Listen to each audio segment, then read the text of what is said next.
Welcome to our channel. Today we how to enable Resolve LUT import for quick color style updates. Easy tutorial step by step clearly. Open DaVinci Resolve on your computer.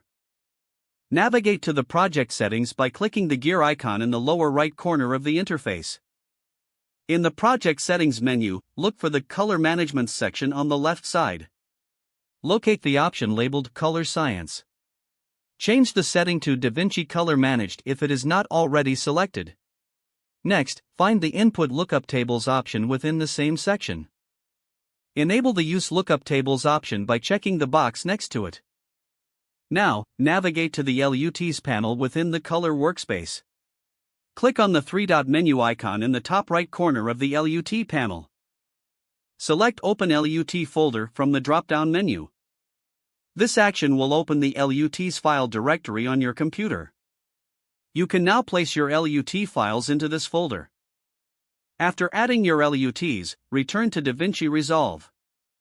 Right-click in the LUT panel and select Refresh. Your newly added LUTs should now appear in the panel.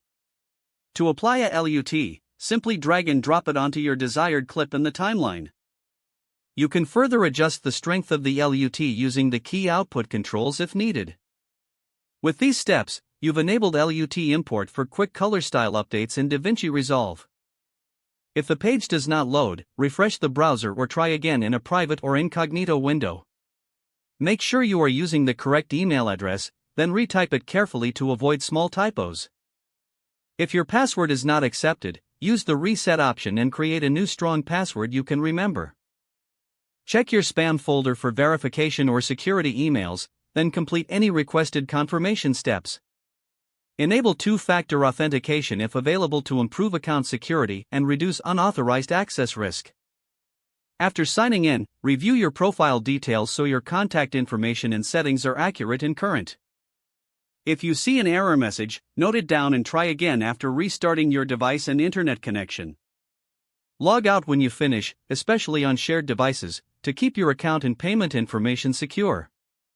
If the page does not load, refresh the browser or try again in a private or incognito window. Make sure you are using the correct email address, then retype it carefully to avoid small typos. If your password is not accepted, use the reset option and create a new strong password you can remember. Check your spam folder for verification or security emails, then complete any requested confirmation steps. Don't forget to like this video and subscribe to our channel for more step-by-step tech guides.